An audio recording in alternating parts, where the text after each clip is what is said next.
Before we get started, there will be spoilers for the Thousand Year Blood War arc of Bleach in the video to follow. By the end of the Thousand Year Blood War arc, Ichigo has become, well, quite simply one of the single most powerful characters in the Bleach universe, if not the most powerful, and he's not stopping there. Despite his already astronomical strength, it's made pretty clear at the close of the final arc that Ichigo still has a way to go until he completely masters and harnesses his unique, immense power.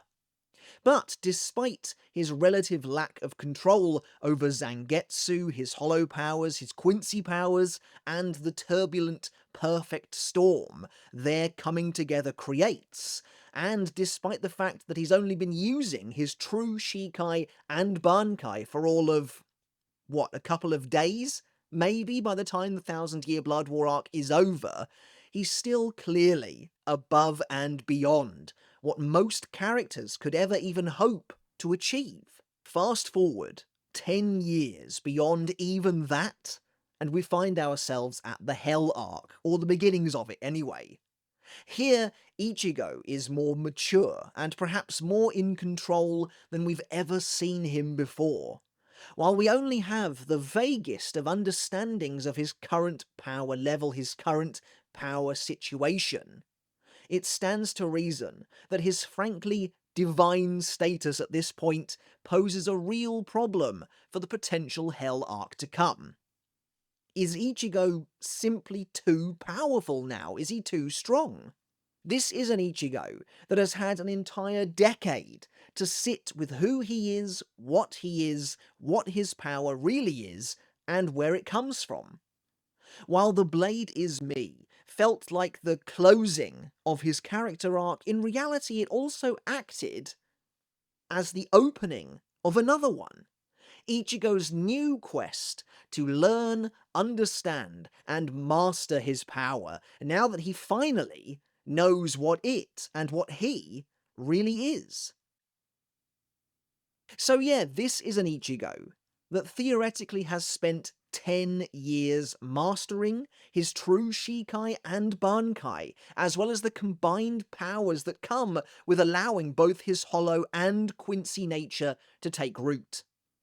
Considering where a younger, more inexperienced Ichigo was at the end of the Thousand Year Blood War arc, I mean, what new enemy could possibly hope to rival him, let alone defeat him?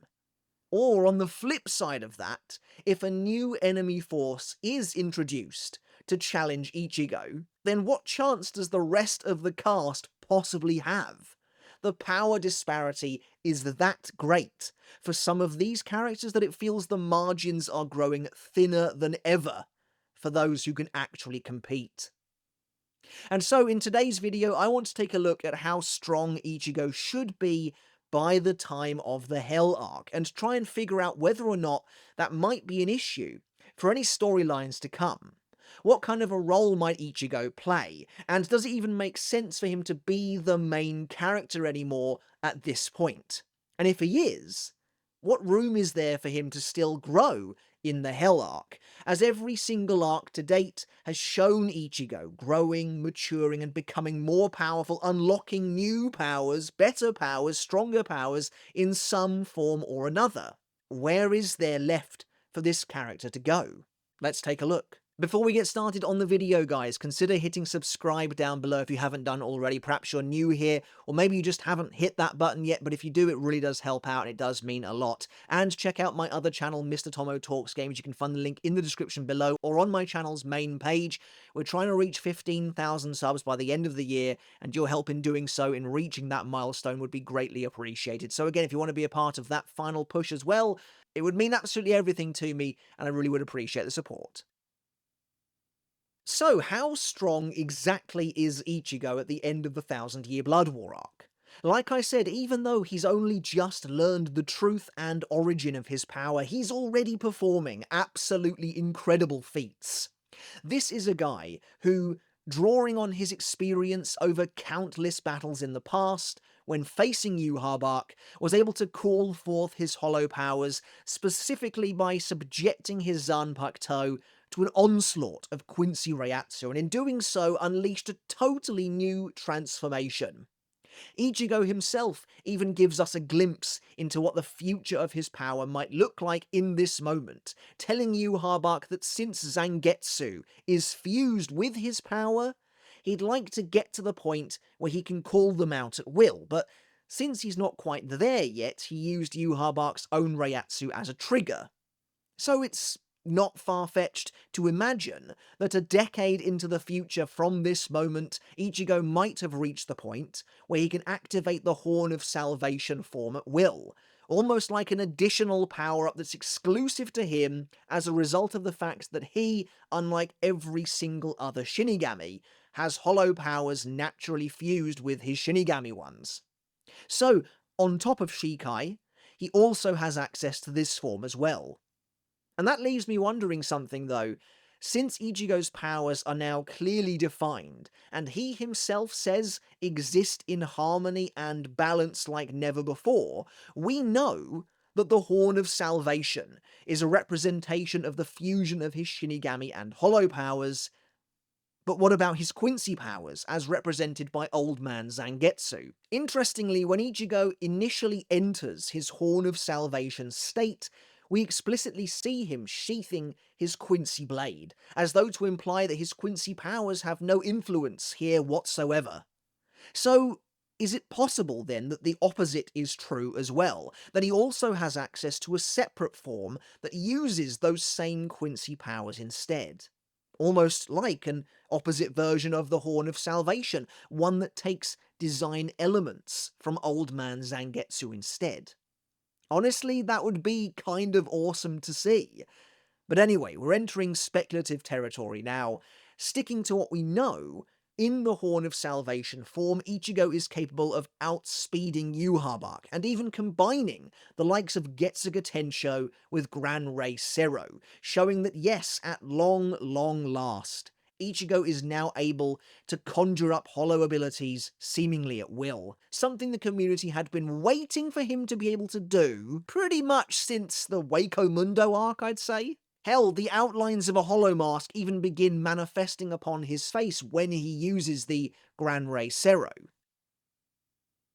Honestly, before we get too far ahead of ourselves, the Thousand Year Blood War arc anime has even shown us more of what Ichigo is able to do in his true Shikai state, something that we didn't get in the manga. And we see him taking on Yhwach before Yhwach uses the Almighty and absolutely dominating the Quincy King simply by using his true Shikai. No Horn of Salvation, no true bankai, and he absolutely trounces him. This is the same guy who handily defeated Ichigo back at the end of the first invasion, and now Ichigo is in such a very different place. Orders of magnitude different. And then, we brought it up just a minute ago, but even crazier, there's Ichigo's true bankai, which it feels like we barely scratched the surface of in the manga. And maybe the anime will give us a slightly better look at it, but even so, we've seen its power on display.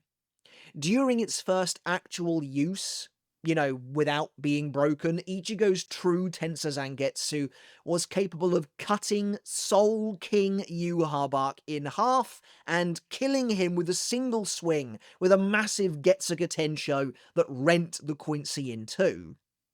And yes, this was before Yhwach was nothing but a powerless human. That moment, ironically, is actually less about displaying the ultimate power of Ichigo's bankai despite it being the strike that finished Yhwach off.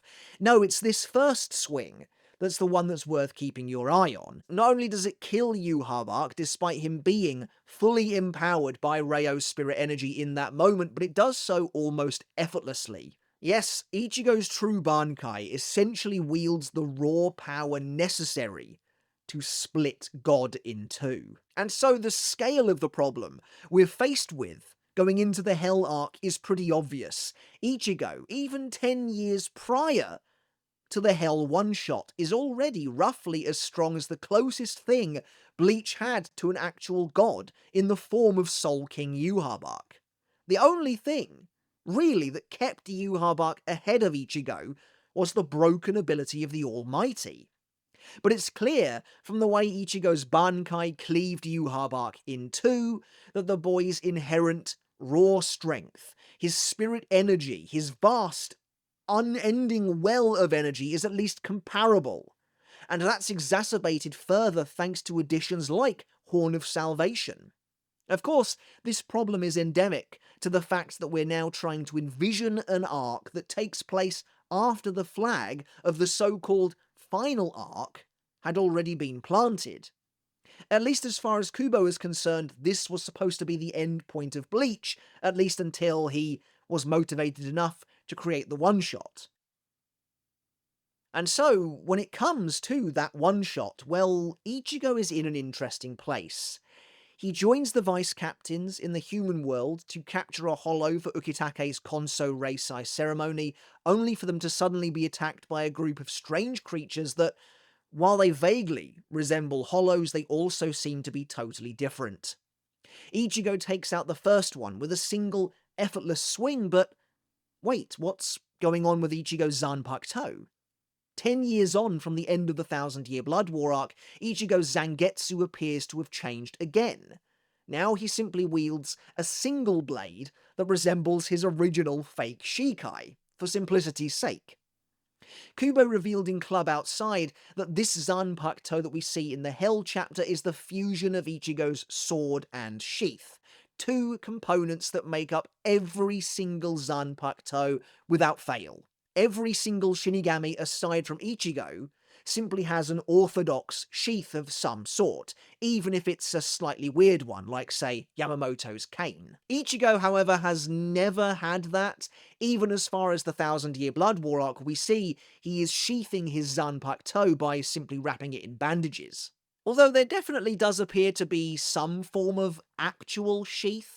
We can see in chapter 555 on Ichigo's person here, the small Quincy blade in particular is very visible in an actual sheath by his waist, and then much later, when Ichigo takes on Yhwach, we see him essentially shattering what looks like a sheath when he prepares to fight the Quincy King, so that's a little bit weird, but it definitely seems like as of the penultimate chapter of the manga, you can see Ichigo there still holding his true Shikai by nothing but a bandage. Anyway, when split, the smaller blade, the Quincy blade, acts as the sheath, as seen when Ichigo activates Bankai against Yhwach and places the two blades together, with the smaller sword becoming a white outer casing for the larger one, a literal sheath in that sense. Anyway, that's not really important. What's important is this seems to indicate, once more, that Ichigo has gained an even greater control over his power, and is now essentially capable of wielding it in whatever shape he chooses. Of course, despite their strange properties, none of these so-called Hell Hollows really seem to pose much of a threat to our heroes. Once they realise what's going on, anyway, of course, poor Kione is made an example of to prove that these guys don't give off any kind of spiritual pressure whatsoever.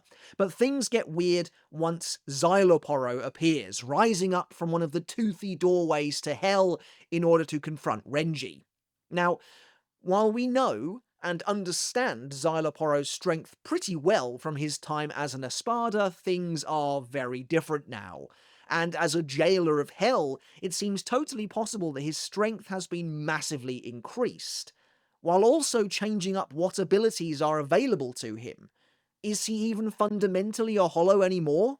He also now claims to be clairvoyant and knows immediately that Ichika is Renji's daughter, although they do have very similar hair, so maybe that just gave it away. While we don't see any of his abilities in play, if he even has any these days, Xyloporo can now manifest and control legions of chains, and he uses them to impale Renji, stabbing him a total of, I think, 5 times, while Renji tries to escape with his daughter. While I've seen people trying to take this as indicative of Xyloporo's current power, and I guess it could be so, especially considering how strong Renji actually is nowadays, the truth is that Renji is completely preoccupied with protecting Ichika and getting her out of harm's way as soon as possible. He doesn't even try to fight Xyloporo at all. However, Ichigo arrives, severing Xyloporo's chains with a single massive swing of his sword. Ichigo then battles Xyloporo briefly, but again it's hard to really call this a fight, and honestly harder still to truly glean anything from it. This fight is more a vehicle for Xyloporo to talk with Ichigo and reveal more about the current state of things, and why hell is suddenly spilling over into the real world. Their physical fight is mostly just background action, while the exposition takes center stage, the occasional clash between Ichigo's sword and Xyloporo's chains. Could Ichigo have defeated Xyloporo in a single hit? Maybe. We don't know, and that's not the point of this fight. Not only does Ichigo likely want to hear what Xyloporo has to say, but he's also completely shocked in general by what's happening in front of him. I mean, sure, it certainly seems from the very brief shots we get of Xyloporo clashing with Ichigo that the Espada is maybe stronger than ever before, but there's just way too little to go on here. It reminds me a bit of Ichigo versus Kirige. Ichigo was, frankly, much stronger than Kirige, and once he activated Bankai had little to no problem taking the Stern Ritter on and outperforming him in basically every way. And yet, despite that, Kirige's presence, his overall attitude, and his forceful and overwhelming nature made it look as though he was very much in control of their battle. But it's also fairly typical of Ichigo to take things slow initially, to gain an understanding of what he's up against. Again, he did the same thing with Kirige. But yeah, this leads me nicely back round to the crux of the video. Is Ichigo too strong for the Hell arc? Yhwach arc, and especially Soul King Yhwach arc, is a great barometer of power to hold the series to moving forward. In reality, Soul King Yhwach arc is very much a typical endgame boss. He's nigh unstoppable, and really, the single strongest being in the Bleach universe by the time of the end of the Thousand Year Blood War arc, for the series to then have another arc after that without some kind of the Lost Agent style reset to the power levels means that the ultimate villain of the Hell arc, whoever that may be, needs to be at least as strong as this god-killing Ichigo, but 10 years removed from even that, so as to not be instantly one-shot by his bankai. Or they need some kind of a gimmick that helps them deal with characters like Ichigo. Now, across the board, this does pose a problem. In the same way, the Sternritter are on average stronger than the Espada, and the Schutzstaffel are completely broken to the point of being far and away the strongest bad guys in the series, save for Yhwach arc and Aizen. Whoever the villains of the Hell arc are likely going to need a power-up of their own as well, and the series was already encroaching on pretty absurd territory in the Varvelt arc. It's power creep in its simplest form. The disparity in power is also becoming more and more apparent as well. While I think Kubo actually did a decent job of lifting certain characters up where they really needed it, even if it maybe felt a little cheap to get there. For example, Rukia, Renji, Uryu, even Orihime, they all feel like they're in a pretty good place moving into the Hell arc in my opinion. But there are a ton of characters, even captains, who, to me anyway, it doesn't feel like they could be even remotely close to the level of power required to throw down on that newly laid out battlefield. And I'm not saying that every single villain of the Hell arc needs to be Schutzstaffel level and above. Surely not. Many of the Sternritter were simply captain level. But therein lies the issue. Every single Sternritter was, at a minimum baseline, captain level. There was no room for any villain in that arc that could be defeated by a regular vice captain. You know, the Fraction of the Urankar arc, they are a thing of the past.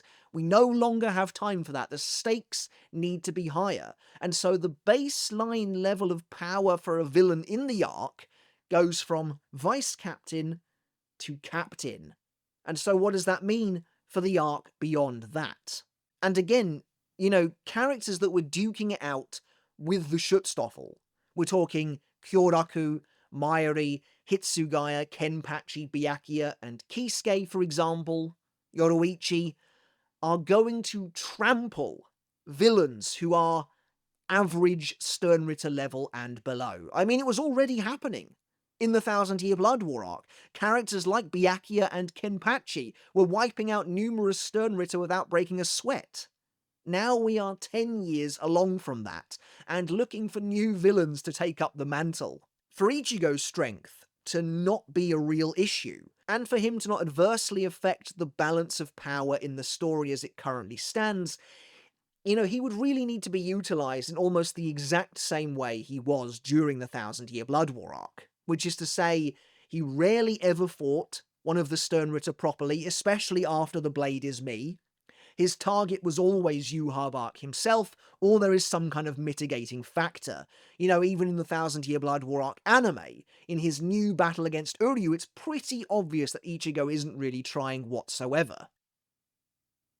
And that's because without those stipulations in place, we end up in ridiculous situations where Ichigo is capable of taking on 8 Sternritter at once, and now he's apparently even stronger and more skilled than that. I guess to try and frame the issue as simply as possible, you know how the villains used to have to come up with tricky ways of defeating Yamamoto, because he was just that powerful. We had Wonder Weiss, we had Roid, because neither of them felt in their current states they could take the head captain on his own in the way he was.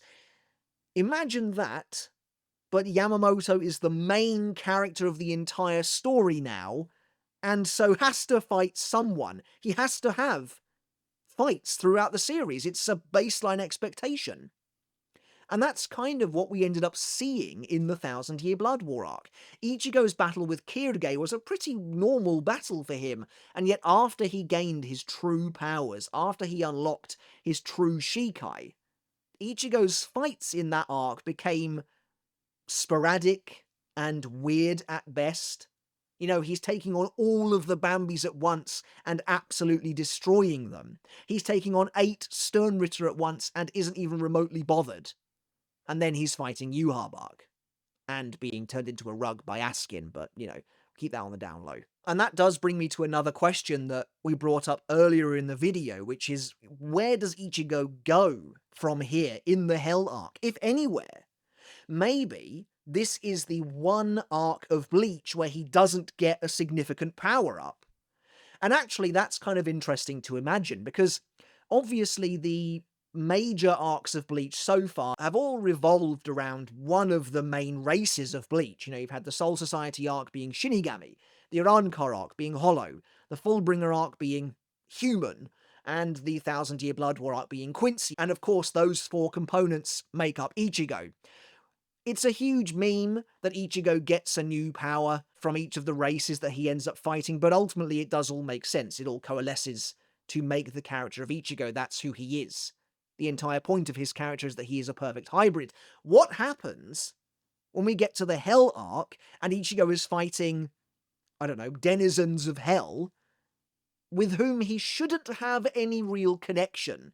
I mean, I guess it's totally possible that Kubo completely makes something up. Ichigo's grandfather was a denizen of Hell, and Ichigo has that power within him as well. It awakens. I guess that's technically what happened in the Thousand Year Blood War arc with Masaki being a Quincy, but ultimately I don't think that's going to happen. I think this will be the first new arc of Bleach where Ichigo doesn't have an inherent familial, hereditary connection to the villains, and so won't have some of their power. Maybe. Maybe that's how you circumvent this idea of him having to get stronger every single time. I wouldn't necessarily mind that. I wouldn't necessarily mind Ichigo not really having any growth per se, as his arc should be done. It should theoretically be complete. But instead we use this time to just see what he can do, to get a great understanding, a full, complete understanding of what Ichigo is now capable of. That would be awesome. And so, that brings me to my final question. What could Ichigo's role actually be in the Hell arc? I think we'd all love to see him retain his position as the main character, and certainly the Hell Chapter one-shot makes it look as though that would be the case, though it's ultimately not clear, as the one-shot jumps around a number of different perspectives, including both Kazui and Ichika's, the two of whom it could be said potentially occupy a main character position themselves. And certainly having Kazui and Ichika taking up the lead role would act as a sort of soft reset for the series' power levels, but also, do we really need a reset? After all, the generally accepted idea for the premise of the Hell arc by the community, at least currently, it could be completely wrong of course, is that the enemies would all be previously deceased captains for the most part. Maybe there'd be some Espada in there, but it would be made up of those we know to already be in Hell, Yamamoto, Unohana, and Ukitake, but also those that we can speculate to be there, like the original Gotei 13. And I don't know about you, but I'm not expecting any of these characters to be weak. In fact, I think they'd make for a very natural endpoint for the entire series, one that it kind of feels like Bleach was almost building towards all this time and then just never happened. And again, Ichigo himself is an anomaly. He's way stronger than virtually every single captain left in the Gotei 13. And again, much like in the Thousand Year Blood War arc, really only the ultimate villain of the arc would need to be on that kind of level. Interestingly, many of the strongest villains of the Thousand Year Blood War arc only really feel that way because they have totally busted special abilities. If Kubo found a way to ground abilities again, and make them feel a little more organic and less bonkers, that could act as a kind of reset in itself, without an actual need for a true reset of power. But there's also the possibility that Ichigo plays a totally different role entirely. What if we see something like the Zanpakuto Rebellion arc, where Yamamoto was sealed away for the majority of that story? Perhaps this new villain would specifically target Ichigo as part of their scheme, and do something to rob or rid him of his power. Let's face it, they'd be smart to do so. But I also think the community wouldn't really love that idea. I know I'd rather see Ichigo as an active participant in whatever happens, if at the least just so we can finally get a good look at everything he can do. Of course, perhaps the most interesting eventuality would be if all of the villains of the arc are absurdly powerful, if Kubo just kind of goes, to hell with this, no pun intended, let's go crazy. I mean, let's face it, most major villains in Bleach end up fighting two or more heroes at once anyway, and I don't suppose this would be any different. Like, I could totally envision a scenario in my head where Byakuya and Renji, or Byakuya and Rukia, or all three of them take on a hell-bound Ginrei Kuchiki, for example. I mean, that sounds awesome to me, and exactly the sort of thing I'd love to see from this arc. After all, as I mentioned earlier, while there are a number of captains and vice-captains who I don't think are really up to the task, especially considering they weren't really up to it even in the Thousand Year Blood War arc, there are plenty of characters that are capable. And ultimately it's going to be a delicate balancing act. How do you create a new set of villains who are either strong enough to take on Ichigo but not so powerful that everyone else becomes irrelevant like that, or who are weak enough, in quotes, to be able to fight the rest of the cast on decently even ground, but not so weak that Ichigo wipes them all out in a single hit, or we, the reader, are left questioning why he isn't just doing that. Again, it takes me back to the Yamamoto conundrum somewhat in the Fate Karakura Town arc. It's totally possible that Yamamoto could have just wiped out the top three Espada one after the other, but he doesn't do it. And it kind of makes sense from the perspective of his character. He's supposed to be the top dog of the Gotei 13. He's the boss. He doesn't get involved, while his soldiers can still handle it. That's why he gets, kind of moody with the vice captains for forcing his hand when they're fighting Ion. But with Ichigo, it's a little bit different, because readers have different expectations when it comes to the main character, funnily enough. Usually, I would say that Ichigo's characterization helps the situation out somewhat, but now we have an older, more mature Ichigo with a family and friends on the line, and I have to imagine that he's going to be much less likely to give these enemies a pass like he might have done before, when things were different, and frankly, simpler. Maybe we'll have an arc where Ichigo does face off against several villains and just simply never goes all out until he comes up against the big final boss. Again, that's kind of similar to how it went in the Thousand Year Blood War arc. He never uses bankai until he faces Yhwach arc, and actually I kind of liked that. It's very reminiscent of the Soul Society arc, which of course is what Kubo was really trying to emulate in the Thousand Year Blood War arc, some of it anyway. And so I could maybe see something like that happening again, but the reality is we just simply don't know. But regardless, whatever role Ichigo does end up playing, it's going to be interesting to see it all unfold. Alright guys, but that's it for today's video. As always, I hope you enjoyed it, and I hope you took something of value away from it as well. Do let me know your thoughts down in the comments below. Is Ichigo too strong for the Hell arc? How is his character going to work now that he is essentially capable of killing God in a single hit with his bankai? How do you balance that for a brand new arc moving forwards? One where it doesn't appear as though there's going to be any kind of a power reset. How do you fix the power differential between Ichigo and the rest of the Gotei 13? Do you just give power-ups to people again, as was the case in the Thousand Year Blood War arc? Do you bring down the average level of the villain from Ichigo to the rest of the Gotei 13? Does it kind of play out like the Thousand Year Blood War arc, and Ichigo only gets involved in very specific fights against very specific big-time enemies? I'd love to know your thoughts down in the comments below, so do please let me know.